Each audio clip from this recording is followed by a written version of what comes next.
दोस्तों नमस्कार। भारतीय जनता पार्टी और कांग्रेस द्वारा केदारनाथ उपचुनाव के लिए अपने प्रत्याशियों की घोषणा के साथ ही केदारनाथ उपचुनाव में चुनावी रणभेरी, चुनावी बिगुल और चुनावी शंखनाद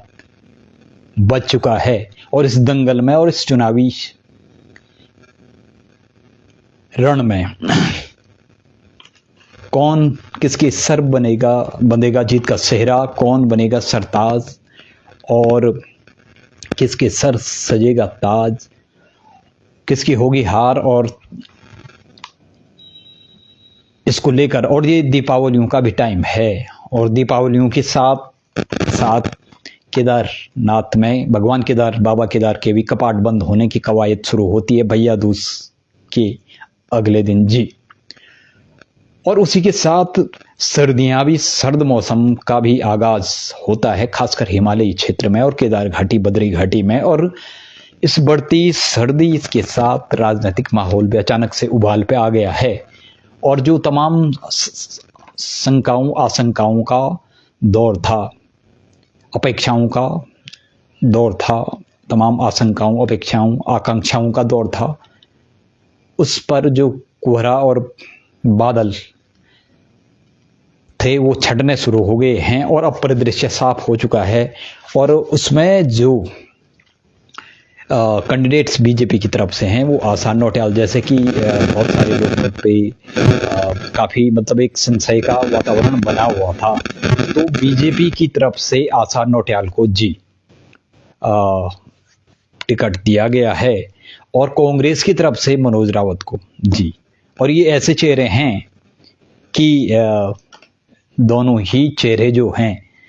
वो पहले चुनाव जीत चुके हैं जी। आशा नौटियाल 2002 से 2012 से एक नहीं बल्कि दो बार विधायक रह चुकी है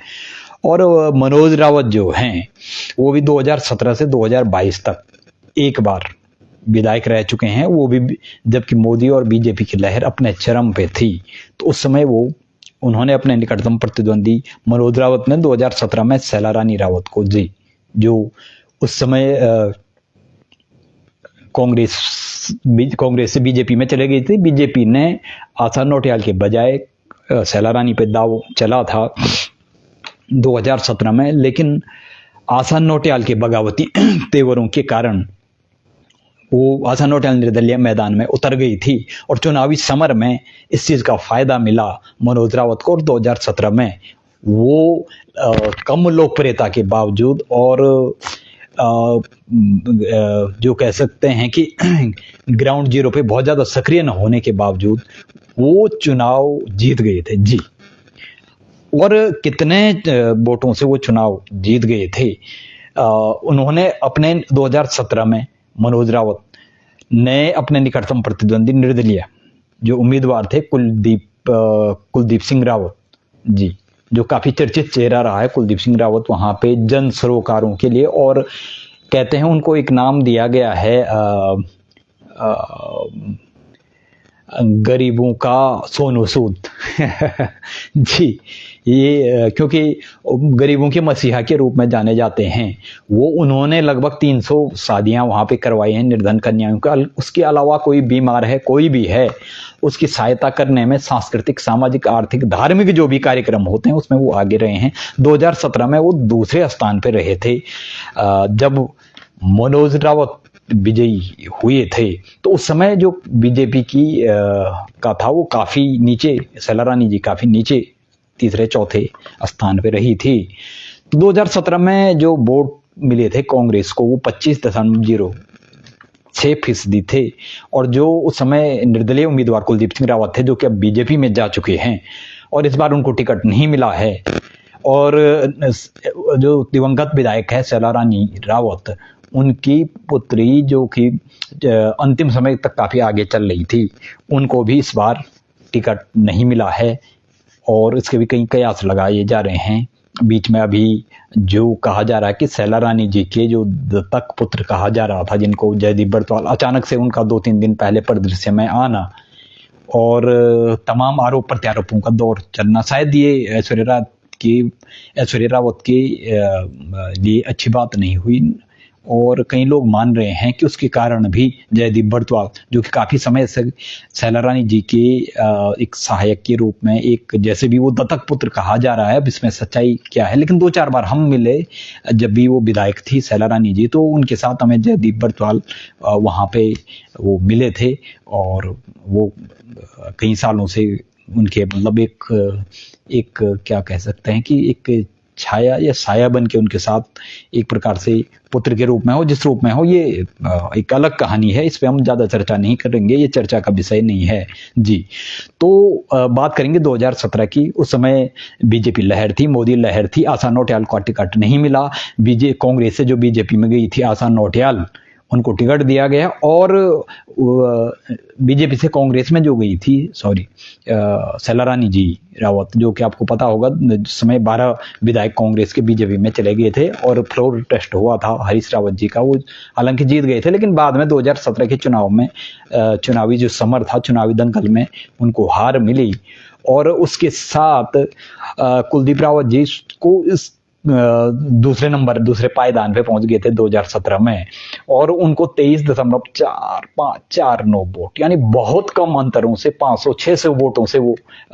इस चुनावी दंगल में हार गए थे। अगर वो जीतते तो शायद वो नया इतिहास गढ़ते, और शायद उनको ऐतिहासिक जीत ये होती, अभिनव जीत, ऐतिहासिक जीत और अविस्मरणीय जीत होती, लेकिन वो कुछ सिर्फ कुछ वोटों से जी चूक गए और इतिहास बनाने से चूक गए। 2022 में फिर सैलारानी रावत पर ही दांव खेला गया, जो कांग्रेस से 2016 में उसमें चले गई थी कांग्रेस से, और 12 विधायकों के साथ, जिसमें हरक सिंह रावत, सुबोध उनियाल सहित, प्रणव सिंह चैंपियन सहित बहुत सारे लोग थे जो बीजेपी में चले गए थे उस समय, तो उनमें सैलारानी जी भी थी। फिर सैलारानी जी पर ही दाव खेला गया 2022 में, और वो चुनाव जीत गई दूसरी बार में जी। उनको 20 हालांकि वोट बहुत ज्यादा उस हिसाब से कहेंगे, 20.68 यानी 20.6 लगभग लगा सकते हैं, 20.8% उनको वोट पड़ा, और नहीं, लगभग 26.04% पड़ा। और विपक्ष के जो थे मनोज रावत जी, उनको 20.68 यानी लंबे काफी बड़े अंतर के साथ 2022 में विधायक जो थी सैलारानी रावत ने जीत दर्ज की, और उस समय कुलदीप रावत खिसक गए थे तीसरे नंबर पे, तो कह सकते हैं। और उसके बाद जब वो अभी हाल ही में दिवंगत हो गई, उनका आकस्मिक निधन हुआ, तो उसके बाद वो उपचुनाव शुरू हो गए। उससे पहले बद्रीनाथ सीट पे, लक्सर सीट पे उपचुनाव हुए, और ये कहा जा रहा था, और फैजाबाद में भी लोकसभा चुनावों में भाजपा की जो हार हुई, और फैजाबाद वही सीट है जहां अयोध्या भी आता है, जहां राम मंदिर भी का लोकार्पण हुआ था, राम मंदिर का जो दर्शनार्थ खोला गया था, वो अयोध्या मंदिर जो प्रतीक्षित और चिरपरिचित एक था, और हिंदूवाद का जो एक चेहरा था, जो 90 के दशक में भारतीय जनता पार्टी को जो अयोध्या आंदोलन ने ही अचानक फर्श से अर्श पे पहुंचा दिया था, वहीं जब लोकसभा चुनाव में मात मिले, और उसके बाद बद्रीनाथ सीट पर भी भारतीय जनता पार्टी ने कांग्रेस से उनकी पार्टी में आए विधायक भंडारी जी को जो थे उनको दिया, तो वो चुनाव हार गए, कांग्रेस के प्रत्याशी ने उन्हें मात दे दी। तो उसके बाद अब, और लक्सर सीट पे भी भाजपा को मात मिली, उसके बाद केदारनाथ सीट बड़ी हॉट सीट मानी गई थी, और इस उपचुनाव में, क्योंकि आप लगा सकते हैं केदारनाथ, बद्रीनाथ, गंगोत्री, यमुनोत्री, ये 4 धाम हैं, ये विश्व प्रसिद्ध है, और ज्योतिर्लिंग केदारनाथ एक इंडिविजुअल रूप से लगाए तो केदार बद्री की एक अलग महिमा है। केदारनाथ 12 ज्योतिर्लिंगों में भी आता है, उत्तराखंड के 4 प्रसिद्ध धामों में भी आता है,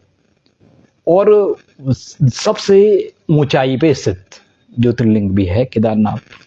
और इसके धार्मिक, सांस्कृतिक, आध्यात्मिक, पर्यावरणीय, पारिस्थितिकी रूप से भी बड़ी महत्ता रही है। यहाँ से गंगा की सबसे प्रमुख सहायक नदियों में से एक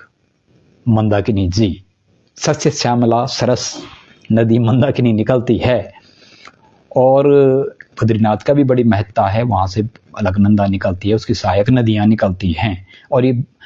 न सिर्फ भारत के 4 धामों में है, बल्कि भूवैकुंठ के नाम से बद्रीनाथ भी माना जाता। तो बद्रीनाथ सीट पर भी मात मिली भारतीय जनता पार्टी को। अब केदारनाथ सीट को लेकर काफ़ी ये राष्ट्रव्यापी एक चर्चा का विषय बन चुका है, क्योंकि ये धार्मिक, आध्यात्मिक, सांस्कृतिक आस्था, विश्वास, श्रद्धा, निष्ठा का भी एक केंद्र रहा है। और उसके अलावा मोदी जी का ड्रीम प्रोजेक्ट केदारनाथ बद्रीनाथ में रहे हैं, खासकर आपदा के बाद। और मोदी जी कई बार केदारनाथ गए हैं, यहाँ तक कि वो लोकसभा चुनाव में, इससे भी पिछली बार, लोकसभा चुनाव से पिछली बार वो जब चुनावी रिजल्ट आ रहा था, तो चुनावी नतीजों से पूर्व वो 24 घंटे के लिए वहाँ जो ध्यान गुफा है वहाँ चले गए थे और बिल्कुल मौन व्रत रह के रात्रि भर जागरण उन्होंने किया था। और उसके बाद उनको निश्चित रूप से 300 पार कर गई थी भारतीय जनता पार्टी, एक बड़ी उपलब्धि थी। हालांकि इस बार ऐसा कुछ हुआ नहीं, लेकिन फिर भी केदारनाथ से उनका लगाव रहा है। कई बार वो अपने जब वो एक साधु का जीवन उन्होंने जिया, उस समय भी वो केदारनाथ जाते रहे हैं, और एक संघ में रहते हुए भी वो केदारनाथ जाते रहे हैं। तो इसलिए भी केदारनाथ मतलब कहीं राजनीतिक, सामाजिक, आर्थिक, धार्मिक, सांस्कृतिक, पर्यावरणीय हर प्रकार से, या पर्यटन, तीर्थाटन के रूप में बेहद महत्वपूर्ण जगह है केदारनाथ। तो केदारनाथ सीट पे परिदृश्य आज नामांकन हो चुका है। जो कहा जा रहा था कि ऐश्वर्या रावत, जो कि दिवंगत विधायक शैला रानी जी की लड़की है, उनको माना जा रहा था, क्योंकि एक परिपाटी भारतीय जनता पार्टी में रही है कि हमेशा से जो भी जिस सीट पे दिवंगत होते हैं उनके जो वारिस हैं, यानी लड़के लड़की या पत्नी पति जो भी हैं, उन्हीं को मौका दिया गया है। लगभग ऐसे ही हुआ, लगभग तकरीबन। उत्तराखंड की बात करें खासकर, आपको पता होगा, आपने इससे पहले भी कुछ सीटों पे हुआ है ऐसा कि या तो उनकी पत्नियों को, या फिर उनके पुत्र पुत्रियों को, या उनके पति को, जो भी हैं जिस रूप में हैं, उनको, परिजनों को ही मौका दिया गया है। लेकिन इस बार वो शायद परिपाटी नहीं, भारतीय जनता पार्टी नहीं उसको दोहरा पाई, तो इसका उसको नुकसान होगा, फायदा होगा। और इसके सियासी नफा नुकसान के बीच सियासी समीकरण क्या, किस करवट लेंगे, ये अलग चर्चा का विषय है। ये आने वाला वक्त ही पता चलेगा भाजपा का दांव कितना खरा उतरता है, कितना प्रभावी होता है तात्कालिक रूप से, दीर्घकालिक रूप से, और उसके तात्कालिक और दीर्घकालिक परिणाम क्या होंगे, वो अभी कह सकते हैं कि आने वाले वक्त में ही वो चीज़ें देखने को मिलेंगी। तो बहरहाल मनोज रावत की बात करें तो मनोज रावत का हम आपको बता चुके हैं कि 2017 में भी उनको टिकट दिया गया, और बीजेपी में जो भीतरघात हुआ, सिर्फ फुटबॉल की नौबत आई उस समय, उसके कारण उनको एक प्रबल दावेदार न होते हुए भी उनको कह सकते हैं कि राजयोग उनका हो गया और वो विधायक बन गए, जबकि उनको ज़्यादा लोग जानते भी नहीं थे और न उनकी ज़मीनी रूप से उतनी पकड़ उस समय थी, यानी चिरपरिचित चेहरे नहीं थे वो। लेकिन उसके बावजूद बीजेपी में जो भीतरघात और क्या कह सकते हैं कि उस समय 2 प्रमुख फैक्टर थे 2017 में। एक तो आशा नौटियाल बगावत कर गई और निर्दलीय चुनाव लड़ी, दूसरे कुलदीप रावत। इन दोनों ने ही बीजेपी की वोट काटी और बीजेपी को हार का सामना करना पड़ा। तो बहरहाल उसके बाद 2022 में मनोज रावत पे फिर दांव खेला गया। इस बार भी वो दूसरे स्थान पे रहे और शैला रानी जी जीत गई चुनाव। अब आशा नौटियाल पे दांव खेला गया है, 2 बार विधायक रह चुकी हैं वो। अब मनोज रावत की बात करें या फिर आशा नौटियाल की भी बात करें तो दोनों लगभग हैं। मनोज रावत 54 साल के हैं, पीजी किया है उन्होंने, साइंस पोस्ट ग्रेजुएट हैं, 54 साल। आशा नौटियाल 55 साल हैं और लेकिन राजनीतिक अनुभव के रूप में देखें तो सबसे ज़्यादा राजनीतिक अनुभव उसमें चलरानी जी के पास ज़्यादा राजनीतिक अनुभव था, अगर तुलनात्मक रूप से देखा जाए। अब वो चूंकि दिगंगत है तो अब राजनीतिक अनुभव की दृष्टि से अब आसान नौटियाल के पास ही ज़्यादा राजनीतिक अनुभव है। तो अब थोड़ा हमने मनोज रावत जी के बारे में बताया। आशा नौटियाल जी, जिनका आज नामांकन हो चुका है, मनोज रावत जी नामांकन कर चुके हैं निर्दलीय के रूप में, त्रिभुवन चौहान और अन्य लोग भी नामांकन कर चुके हैं और अभी कल का दिन है। तो अगर समीकरण ऐसे बनते हैं कि निर्दलीय विधायक कुलदीप रावत या ऐश्वर्या रावत चुनावी समर में कूदते हैं तो केदारनाथ की सीट न तो बीजेपी के लिए जितनी आसान मान के चल रहे हैं वो उतनी आसान है नहीं, और कांग्रेस के लिए भी उतनी आसान है नहीं, यानी बड़ी कठिन है डगरपन घटकी। और जो राजनीतिक प्रहार है, राजनीतिक प्रतिकार है, राजनीतिक विरोध प्रतिरोध गतिरोध हैं, और इन तमाम चीज़ों के बीच राजनीतिक जो रण है, राजनीतिक रण क्षेत्र है, उसमें कोई भी विजयी हो सकता है। क्योंकि अगर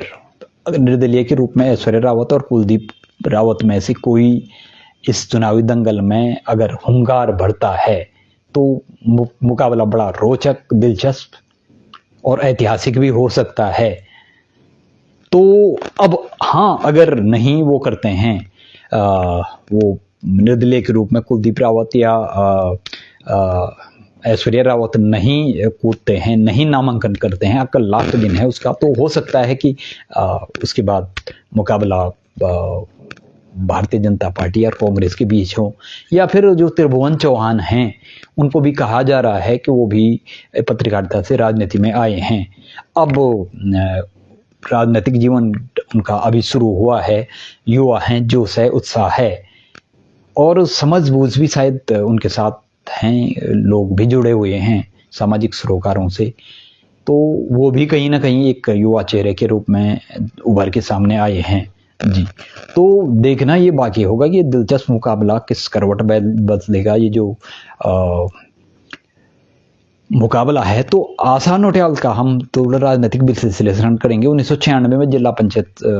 सदस्य के रूप में मुख्यमंत्री वार्ड में रही, उसके बाद वो जिला उपाध्यक्ष भी रही भारतीय जनता पार्टी। 97-98 में जिला महिला मोर्चा अध्यक्ष रही रुद्रप्रयाग। 1999 2000 में 2002 में पहली बार विधायक बनी, 2007 में पुनः विधायक बनी और 2009 से लेकर 2011 में संसदीय सचिव भी रही। 2014 लोकसभा चुनाव में केदारनाथ विधानसभा चुनाव की संयोजक भी रही और अभी वो उत्तराखंड महिला मोर्चा की अध्यक्ष भी रही हैं। तो उनके पास राजनीतिक अनुभव है, काफी राजनीतिक अनुभव है। लेकिन अब जो चुनावी विश्लेषक हैं उनका मानना है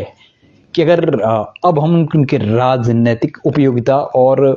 उपयोगिता की कसौटी की दृष्टि से देखें या उनका समीक्षात्मक मूल्यांकन करें, मनोज रावत और उनका भी और शैला रानी जी का भी राजनीतिक मूल्यांकन करें उपयोगिता या वक्त की समय की कसौटी पर या उपयोगिता की कसौटी पर, तो राजनीतिक अनुभव बहुत ज़्यादा था। लेकिन अभी तक केदार घाटी में कोई ऐसा ऐतिहासिक कार्य नहीं हुआ, कोई ऐसा इतिहास नहीं गढ़ा गया, बल्कि इतिहास ही बार बार दोहराया गया। जैसे वो चलता आया है वैसे ही कोई किसी भी कैंडिडेट्स ने, किसी भी विधायक ने जो उत्तराखंड गठन की बात कर रहे हैं, ये मैं नहीं कर रहा हूँ, ये मेरा कोई पर्सनल ओपिनियन नहीं है। This is not my personal opinion but let me share according to जो पॉलिटिशियन हो, जो पॉलिटिकल साइंस से जुड़े लोग हैं या जो पॉलिटिकल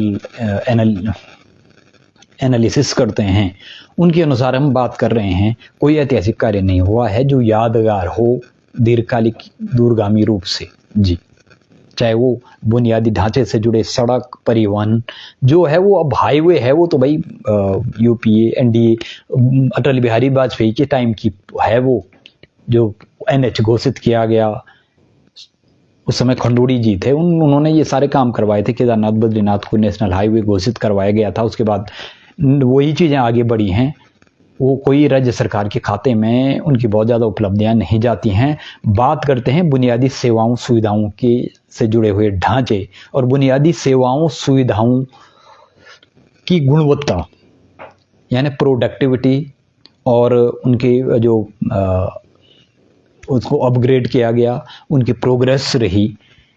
उसका अगर हम इवैल्यूएशन करें, उसका जो कैलकुलेशन करें, तो वो उस हिसाब से खरा नहीं उतर पाया है। क्योंकि उस क्षेत्र का मैं स्वयं उस क्षेत्र का रहा हूँ, वहाँ पे स्वास्थ्य बुनियादी सेवाओं में क्या आता है? स्वास्थ्य आता है, बिजली आती है, पेयजल आता है, सड़क परिवहन आता है, संपर्क मार्ग आते हैं, शिक्षा आता है, चिकित्सा स्वास्थ्य आता है, और रोजगार विकास आता है। ये बुनियादी सेवाओं और सुविधाओं से जुड़ी जो बातें हैं वो आती। उस क्षेत्र में कुछ उल्लेखनीय कार्य नहीं हुए हैं। कोई भी मैं बता रहा हूँ, चाहे वो मनोज रावत हों, चाहे वो शैला रानी जी हों, या फिर आशा नौटियाल जी हों, मौके मिले थे, ऐसे नहीं मौके मिले थे, और चाहते तो वो बहुत कुछ कर सकते थे ऐतिहासिक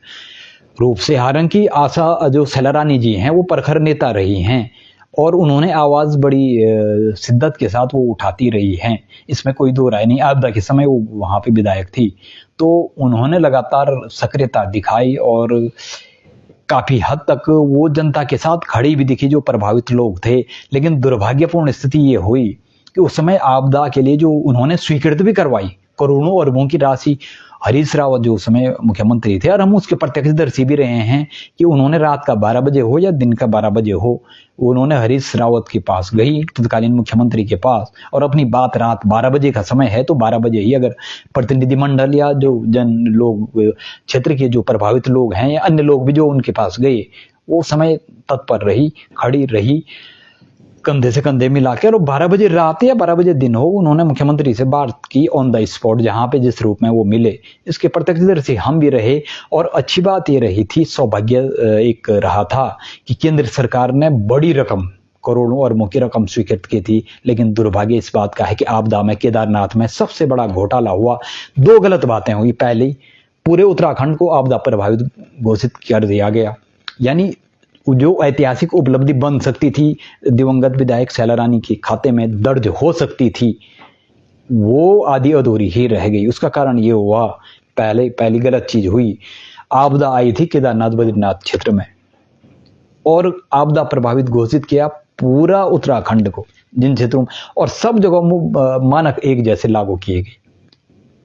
चाहे वो हरिद्वार लक्सर का क्षेत्र हो, रुड़की का क्षेत्र हो, देहरादून का क्षेत्र हो, जौनसार, जहां कोई आपदा नहीं आई उस समय, वो उनको भी आपदा प्रभावित घोषित किया गया। नतीजतन मुआवजा वितरण में बड़ा घोटाला हुआ। केदारनाथ में जो समितियां उन्होंने बनाई थी, संयुक्त व्यापार समिति वगैरह, उस पे आरोप लगे कि उन्होंने जो प्रभावित थे, जो वास्तविक प्रभावित थे, वो वंचित रह गए, और उन्होंने कह सकते हैं कि जो रिश्वतखोरी, कमीशनखोरी करके वहां ऐसे ऐसे लोगों के सत्यापन करवा दिए। क्योंकि सरकार ने उस समय बोला कि अगर हम सत्यापन करते हैं तो आप हम पे उंगली उठाएंगे, उससे बढ़िया ये है कि अब तुम्हारी जो संयुक्त व्यापार समिति है वही सत्यापन करेगी। लेकिन उन्होंने ऐसे सत्यापन किए कि वो एक काला धब्बा कह सकते हैं, उसमें एक बदनुमा दाग है वो उत्तराखंड के इतिहास में भी, और उत्तराखंड की एक आपदा की दृष्टि से भी एक बदनुमा दाग है वो उत्तराखंड की राजनीति पे भी। जी, वो 1 रुपये 2 रुपये या लाखों का, करोड़ों अरबों का घोटाला था वो, और ऐसे लोगों को मुआवजा वितरण किया गया। उसपे हो हल्ला बहुत हुआ। लेकिन उस समय जो हरीश रावत सरकार थी, उन्होंने, हालांकि मैं बता रहा हूं, और मैं ऐतिहासिक हो सकता था ये हरीश रावत के लिए भी या कांग्रेस सरकार के लिए भी, और स्थानीय विधायक शैला रानी रावत जो उसमें कांग्रेस में थी, लेकिन वो चूक गई। ये उनकी उपलब्धि आधा अधूरी ही रह गई, क्योंकि जो मुआवजे दिए गए उसमें गड़बड़ झाले जो हुए, जो स्थानीय समितियां थी, करोड़ों अरबों के गलत सत्यापन हुए, उसका जो दारोमदार जो उस पर जो उस जिसने जिस रूप में किए, वो सरकार की उपलब्धियों पे एक बदनुमा, आधी अधूरी उपलब्धियों के बावजूद वो एक बदनुमा सरकार पे, इसका नतीजा कांग्रेस को उसके बाद 2017 के चुनाव में भी वो भुगतना पड़ा, क्योंकि जो लोग वहां पे प्रभावित थे, बुरी तरह से प्रभावित थे, उनकी कोई सुध लेने तो छोड़ो, मुआवजा तक नहीं दिया गया उनको। वहां जो स्थानीय समिति, जो व्यापार संयुक्त समिति पता नहीं जो भी है वो बनाई गई थी, उन्होंने पटवारी कानून को हो गया वहां पे, या तहसील कर्मचारी हो गए, या जो भी अन्य थे, वो डॉक्टर जो भी थे, पशु डॉक्टर हैं या जो भी थे वहां पे, फार्मासिस्ट वगैरह जो भी थे, उन सब की मिली भगत से, यानी प्रशासनिक अमले की भगत से, मिली भगत से ही वहां पे अरबों का घोटाला कर दिया, करोड़ों अरबों का। अब उसके बाद कोर्ट में खास कह सकते हैं इसको, कि उसके बाद जांच की बारी आई तो हरीश रावत सरकार चाहती, उस समय कांग्रेस सरकार चाहती तो निष्पक्ष सीबीआई जांच करवा सकती थी, निष्पक्ष अपना पैनल बना सकती थी, और उन लोगों को उस पैनल में शामिल किया जाता जो उस कमीशनखोरी या मुनाफाखोरी में शामिल नहीं थे, गलत सत्यापन में शामिल नहीं थे, चाहे वो प्रशासनिक अधिकारी हों या उस समिति के पदाधिकारी हों। दुर्भाग्य देखिए, हरीश रावत सरकार ने वो मौका भी अपने हाथ से गंवा दिया, क्योंकि उन्होंने उन्हीं लोगों को सत्यापन दिया, वो प्रशासनिक अधिकारियों हो या प्रशासनिक कर्मचारी हो, वो पटवारी कानून वो थे उस क्षेत्र के, वो उस क्षेत्र के तहसील कर्मचारी थे, उस क्षेत्र के कलेक्ट्रेट से जुड़े हुए जो थे, उन्हीं को जांच का काम भी सौंपा, जो उस समय की संयुक्त व्यापार समिति के साथ मिली भगत करके जिन्होंने ये सारे घोटाले किए थे, उन्हीं लोगों को जांच का काम सौंपा गया। यानी जो खुद ही कटघरे में खड़े हैं,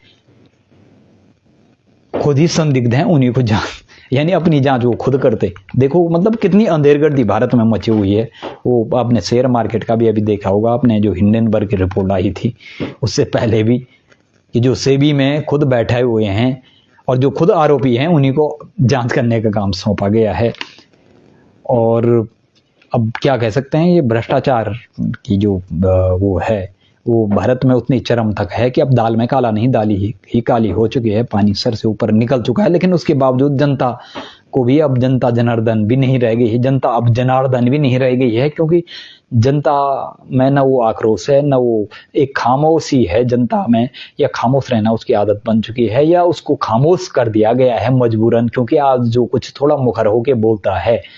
लोकतांत्रिक या संविधान, वास्तविक संविधान की रक्षा के लिए, लोकतंत्र की रक्षा के लिए, या लोकतांत्रिक और संवैधानिक मूल्यों के साथ साथ नैतिक मूल्यों के साथ खड़े होकर कोई आवाज उठाता है, तो उसको देशद्रोही करार दिया जाता है, और पुलिस वाले उसको उठा के रात को ही या दिन को ही कभी कभी उस पर ऐसे आरोप प्रत्यारोप लगा के जिनमें वो कहीं संलिप्त नहीं रहा, तो अब लोग मामले उठाने से भी डरते हैं। तो ये चर्चा इसलिए आई कि क्योंकि वहां पे शैला रानी थी, उनके पास भी राजनीतिक अनुभव लंबा चौड़ा था। आपदा में अगर वो वाकई में उन्होंने ठीक किया था कि उन्होंने हरीश रावत सरकार को झुका कर और केंद्र सरकार को झुका के वहां पे करोड़ों अरबों की मंजूरी की थी, लेकिन वो पैसा ऐसे लोगों के हाथों में गया। कुछ वहां पे प्रशासनिक कर्मचारी और स्थानीय जो वो समिति के थे, या जो स्थानीय जो भ्रष्टाचारी थे, उनकी मिली भगत से वो पैसा उन्होंने अपनी जेबें भरी, कमीशन और मुनाफाखोरी में, और गलत सत्यापन करके, और प्रशासनिक अधिकारी और कर्मचारियों की खूब जेबें भरी गई। और ये जो बड़ी ऐतिहासिक उपलब्धि हो सकती थी हरीश रावत के खाते में भी, कांग्रेस सरकार के खाते में भी, और तत्कालीन विधायक शैला रानी जी के खाते में भी, वो एक बदनुमा दाग, बदनुमा धब्बा बन के रह गई। और ऊपर से मौका मिला था जांच निष्पक्ष होती और दोषियों को अगर सजा मिलती, जिन्होंने करोड़ों अरबों रुपये संभाले, उनका वारा न्यारा किया, उनकी बंदरबांट की, अपनी जेबें भरी, कमीशनखोरी, मुनाफाखोरी और भ्रष्टाचार का जो आलम और नंगा नाच हमने वहां पे देखा, वो भारतीय इतिहास में पहले कभी नहीं था। हालांकि उसके बाद वो बहुत बार, अब तो वो आम बात हो चुकी है। तो वो निष्पक्ष जांच अगर करवाते तो शायद 2017 में कांग्रेस सरकार की वापसी लगभग तय मानी जा रही थी, लेकिन ऐसा हो नहीं पाया। उसके बाद भारतीय जनता पार्टी आई। और अब हम आचार्य नौटियाल की बात करेंगे। उनके पास लंबा राजनीतिक अनुभव है, मृदुभाषी हैं और सक्रिय भी रही हैं, लेकिन ऐतिहासिक उपलब्धि उनके खाते में भी दर्ज नहीं है। केदार घाटी के लिए बुनियादी सेवाओं सुविधाओं से जुड़ा हो, या सामाजिक धार्मिक आध्यात्मिक रूप से हो, या फिर सामाजिक आर्थिक रूप से हो, या बुनियादी सेवाओं और सुविधाओं या बुनियादी संसाधनों को अत्याधुनिक मानकों की कसौटी या गुणवत्ता या उपयोगिता की कसौटी पे, वहाँ पे जो ढांचागत बुनियादी ढांचागत विकास है उसकी बात हो, या पर्यटन तीर्थाटन को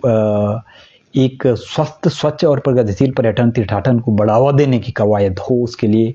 एक रोड मैप बनाना हो, या इंफ्रास्ट्रक्चर डेवलप करना हो, या एजुकेशन के रूप में हो। मैं बता रहा हूँ बुनियादी सेवाओं सुविधाओं को दोबारा दोहराने की जरूरत है नहीं, उसमें सब शिक्षा, स्वास्थ्य, पर्यटन, रोजगार, विकास, सभी चीजें आती, बिजली, पेयजल, चिकित्सा, स्वास्थ्य, सफाई, सारी चीजें आती हैं। कोई ऐतिहासिक उपलब्धि है नहीं, और मनोज रावत के खाते में भी कोई उपलब्धियां नहीं है। इस प्रकार से मील का पत्थर उन्होंने न रखा, न गढ़ा, न कोई इतिहास उन्होंने बदला, न नई इतिहास की नई इबारत उन्होंने कुछ लिखी जिसके लिए उनको लंबे समय तक याद किया जाए। हालांकि दांव उन्हीं पे दोबारा खेला गया है,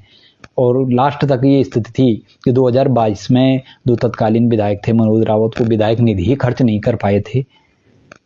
और कई बार उन पर ये आरोप भी लगे कि क्षेत्र में वो सक्रिय नहीं रहते हैं लोगों तक। खैर सच्चाई क्या है ये तो ये मेरा व्यक्तिगत ओपिनियन है नहीं, जो ग्राउंड जीरो पे हम उस समय रहते थे,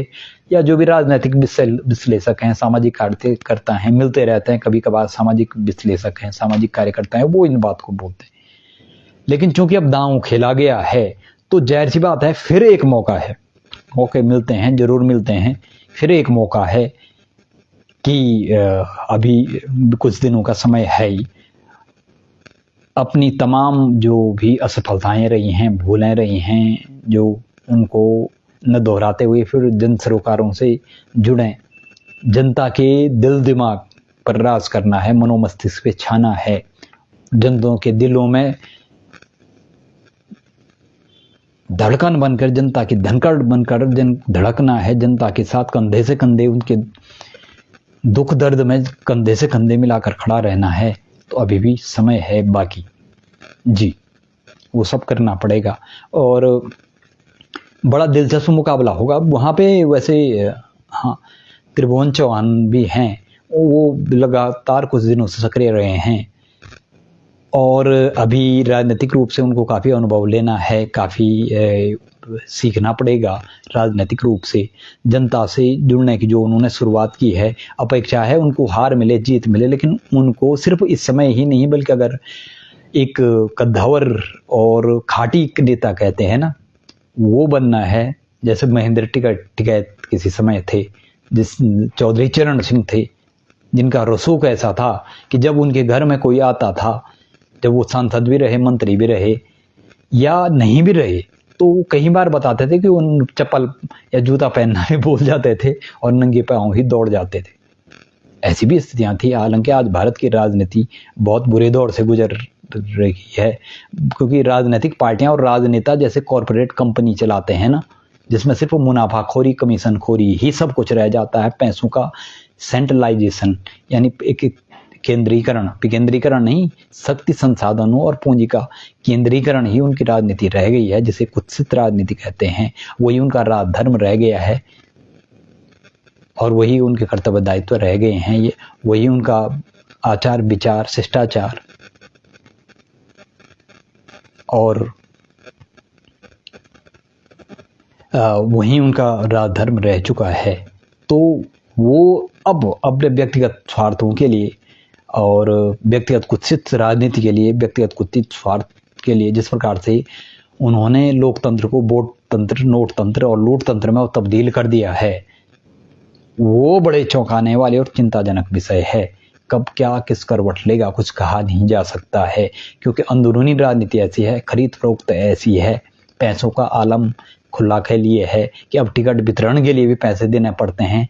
और सत्ता सियासत को बाजी पलटने के लिए भी पैसे दिए जाते हैं। विधायकों की, सांसदों की खरीद फरोख्त के लिए भी पैसे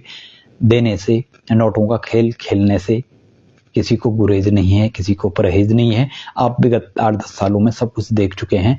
और जो भ्रष्टाचार की आंधी उदारीकरण के बाद 90 के दशक के बाद शेयर मार्केट, शेयर घोटाले से, हर्षद मेहता के घोटाले से, स्टाम्प पेपर घोटाले से, यूरिया चारा घोटाला से चली थी, अब तो घोटालों की इतनी लंबी फहरिस्त हो चुकी है, इतनी बड़ी इमारत बन चुकी है कि लगता है कि घोटाला, भ्रष्टाचार और कमीशनखोरी, मुनाफाखोरी ही राजनीतिक पार्टियों और राजनेताओं, अधिकांश राजनेताओं का राजधर्म रह गया है। इसलिए जो सज्जन लोग थे, जिनके व्यक्तिगत कोई संकीर्ण, कुत्सित और निकृष्ट स्वार्थ नहीं थे, जो वाकई में अपने व्यक्तिगत स्वार्थों से ऊपर उठकर राष्ट्रहित के लिए, आम जनहित के लिए, पर्यावरणीय सरोकारों के लिए, सामाजिक, धार्मिक, सांस्कृतिक, आर्थिक उत्थान के लिए काम करते थे, ऐसे बुद्धिजीवियों को विगत 10-15 सालों से दरकिनार करा गया और प्रशासनिक पद हों या फिर मंत्री पद हों या फिर जनप्रतिनिधि के रूप में ऐसे लोगों को दिया गया, चाहे वो प्रत्याशी के रूप में हो या फिर पदों के रूप में हो, जिन लोगों को लोकतंत्र का औबौसव पता नहीं, जिनको संविधान का औबौसव पता नहीं, जिनको संविधान की परिभाषा ही पता नहीं, जिनको जनप्रतिनिधित्व कानून जिसके अंतर्गत चुनाव लड़ा जाता है, जनप्रतिनिधियों के क्या कर्तव्य और उत्तरदायित्व होते हैं वो तक उनको पता, जिनको सन तक ही पता नहीं कि जनप्रतिनिधित्व कानून है क्या, कौन से सन में बनाया गया था, यही मालूम नहीं, जिनको संविधान का कोई धाराएं पता नहीं है, ऐसे लोग जनता पे राज कर रहे हैं। लेकिन जनता का क्या, भारतीय जनता का मैं बता चुका हूं, अंग्रेजों, भारतीय जनता मूक दर्शक बन के रही। हालांकि स्वर्णिम युग जो भारत का ऐतिहासिक युग था, स्वर्णिम युग था, गुप्त काल तक वो रहा। उस समय भारत की जनता मुखर थी, उसकी सामाजिक, सांस्कृतिक, राजनीतिक, धार्मिक, आध्यात्मिक, साहित्यिक और जो भी है तमाम क्षेत्रों में पूरा दखल था। लेकिन राजपूत काल के बाद तो ऐसी स्थितियां आई कि जनता मूक दर्शक बन गई। बाहर से कोई भी आक्रमणकारी आए, उन्होंने यहाँ पे तबाहियां मचाई। आक्रमणकारी मुट्ठी भर आए, 20,000, 30,000, 40,000, और उन्होंने यहाँ पे वो तबाही मचाई और जनता फिर भी तमाशा देखती रही। तो अब ये लोकतंत्र का तमाशा और ड्रामा था, और लोकतंत्र को लूटतंत्र, वोटतंत्र, नोटतंत्र में जो तब्दील किया गया था उसका चरम है ये। और इसके बाद क्या होगा अब कुछ कहा नहीं जा सकता है। आप भी प्रतीक्षा कीजिए, हम भी प्रतीक्षा कीजिए। बहरहाल इन चीज़ों को पीछे छोड़ते हुए फिर हम वास्तविक मुद्दे पे चलते हैं, केदारनाथ उपचुनाव। फिर से मौका है आशा नौटियाल के पास भी, फिर से मौका है जो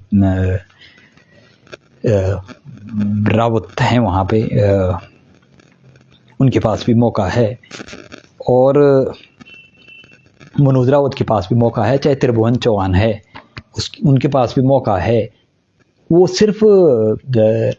आज तक उन्होंने जो अनुभव लिए, उन अनुभवों का वो अच्छा फ़ायदा उठाएं, उनका अच्छा सदुपयोग करें और जनता के दिलों में जनता की धड़कन बन के खुद भी अच्छे कार्य करें और जनता को भी अच्छे कार्यों के लिए, महान ऐतिहासिक कार्यों के लिए और रचनात्मक कार्यों के लिए, अद्वितीय और अभिनव कार्यों के लिए प्रेरित, प्रोत्साहित, मार्गदर्शित करें और एक नज़ीर बन के एक इतिहास के रूप में एक मील का पत्थर कायम करें, ताकि लोग आज ही नहीं, लोग तो विधायक आए गए, सत्ता सियासतें बदली आई गई, मंत्री संतरी आई बदले गए, कौन किसको याद रखता है। लेकिन कुछ लोग हुए हैं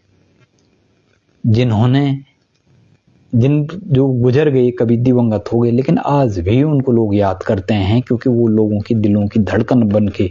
लोगों के दिलों में आज भी धड़कते हैं। तो ऐसा कुछ जरूर करना चाहिए। केदारनाथ बद्रीनाथ में जरूरत है कि कुछ ऐसे ऐतिहासिक कार्य करें, किसी भी क्षेत्र में हो, शिक्षा हो, स्वास्थ्य हो, तीर्थाटन हो, पर्यटन हो, पेयजल हो, या धार्मिक आध्यात्मिक रूप से हो, ऐतिहासिक रूप से, पर्यावरणीय रूप से हो, रोजगार विकास के रूप में हो, चिकित्सा स्वास्थ्य के रूप में हो, किसी रूप में हो, ऐसा ऐतिहासिक कार्य करें कि लोग याद रखें। मौका है अभी भी, दस्तूर भी है, ये रवायत भी है, मौका भी है, समय की नजाकत भी है, वक्त का तकाजा भी है। ये सब और मुकाबला और दिलचस्प होता है अगर फिर निर्दलीय के रूप में कुलदीप रावत, ऐश्वर्या रावत भी वो अपना नामांकन इनमें से कोई करता है, तो मुकाबला बड़ा रोचक हो जाएगा। कि फिर जीत का सेहरा कहाँ बनेगा, कौन करवट लेगा, कहाँ लेगा, कुछ कहा नहीं जा सकता है। बहरहाल जो भी वहाँ पे है, जीत हार अपनी जगह पे है। मैंने पहले वीडियो में कहा था कि अब तो रण होगा, सता सियासत हो या मैदानी जंग हो, अब तो रण होगा, क्षण प्रतिक्षण होगा, हार जीत से परे त्याग और समर्पण होगा। अब तो रण होगा, क्षण प्रतिक्षण होगा, हार जीत से परे त्याग और समर्पण होगा। वो इसीलिए कहा था क्योंकि त्याग और समर्पण के बिना कुछ नहीं है। स्वार्थ के साथ अगर परमार्थ भी जुड़े और परमार्थ पहले हो और स्वार्थ तब हो, बाद में हो, परमार्थ सबसे पहले हो, तो फिर तो आप जरूर ऐतिहासिक रूप से आप मील का पत्थर कायम कर सकते हैं, इतिहास गढ़ सकते हैं, इतिहास नया इतिहास बना सकते हैं और इतिहास की दशा और दिशा बदल सकते हैं एक रचनात्मक रूप से। तो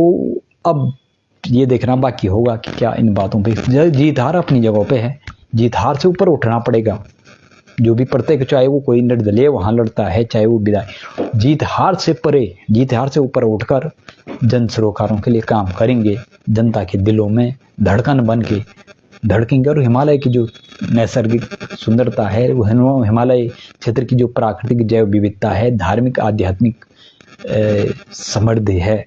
समृद्ध परंपराएं जो हैं वहाँ पे, उसको और समृद्ध करेंगे, उनको और पल्लवित पुष्पित करेंगे, ये अपेक्षाएं हैं। क्योंकि हिमालय का और केदार बद्री का अस्तित्व आज से नहीं है, वो वैदिक काल से है, उससे पहले भी। क्योंकि हमारी सभ्यता, संस्कृति और इतिहास की जड़ें वहाँ से हैं। वो चाहे वो महाभारत काल हो, वैदिक काल हो, ये कला, साहित्य, संगीत, धर्म, दर्शन, इतिहास, सभ्यता, संस्कृति का केंद्र रहा है। और आज वहाँ पे जिस प्रकार की स्थितियां हैं, वो आने वाले समय के लिए तो बहुत अच्छी नहीं कही जा सकती हैं, किसी भी रूप में हो। क्योंकि अगर हम अपने संसाधनों को, हमारी धार्मिक, आध्यात्मिक हो या बुनियादी सेवाओं, सुविधाओं हो, सिर्फ अपने व्यक्तिगत संकीर्ण कुत्सित स्वार्थों से और सिर्फ वहीं तक पूंजी शक्ति संसाधनों के केंद्रीकरण तक सीमित रखें, तो ये ठीक नहीं होता है। वहाँ की अपनी महत्ता है, अपनी उपयोगिता है, अपना एक नैसर्गिक रूप से हो या मौलिक रूप से हो, वो हमारे सभ्यता, संस्कृति, इतिहास, धर्म, दर्शन का एक कर्मिक रूप से कड़ी दर कड़ी, पीढ़ी दर पीढ़ी गवा रही हैं। वहाँ की सस्य श्यामला नदियाँ हों या जो भी हों, तो उनके संरक्षण, संवर्धन के लिए और सारी चीज़ों के समग्र समावेशी और सतत विकास के लिए हर क्षेत्र में मौका है, दस्तूर भी है, करना चाहिए प्रत्येक कैंडिडेट जो भी है। और सभी को दीपावली की शुभकामनाएं भी, और सभी कैंडिडेट्स को भी शुभकामनाएं कि वो ग्राउंड जीरो पे, ग्राउंड स्टेट पे जाके वहाँ के जल, जंगल, जमीन,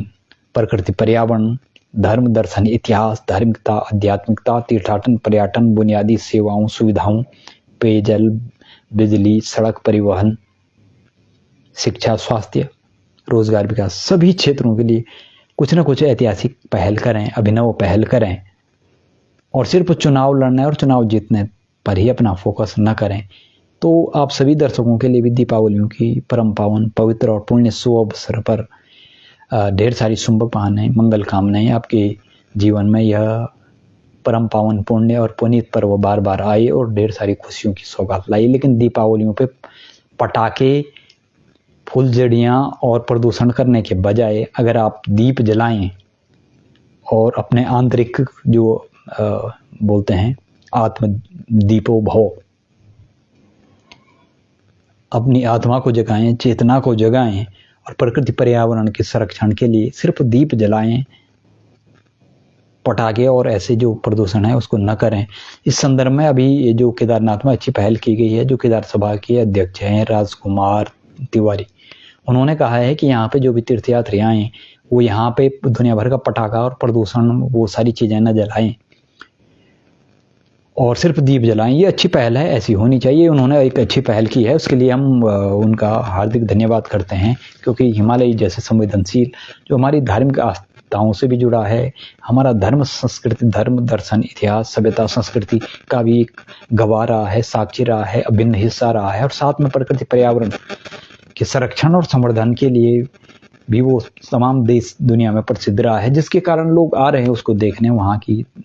जो वो हैं। तो उसको बचाए बनाए रखना सबसे पहले स्थानीय जो वहाँ पे लोग सक्रिय हैं उन्हीं का कर्तव्य और दायित्व बनता है, और वो करना भी चाहिए, कर भी रहे हैं, अच्छी बात ये है।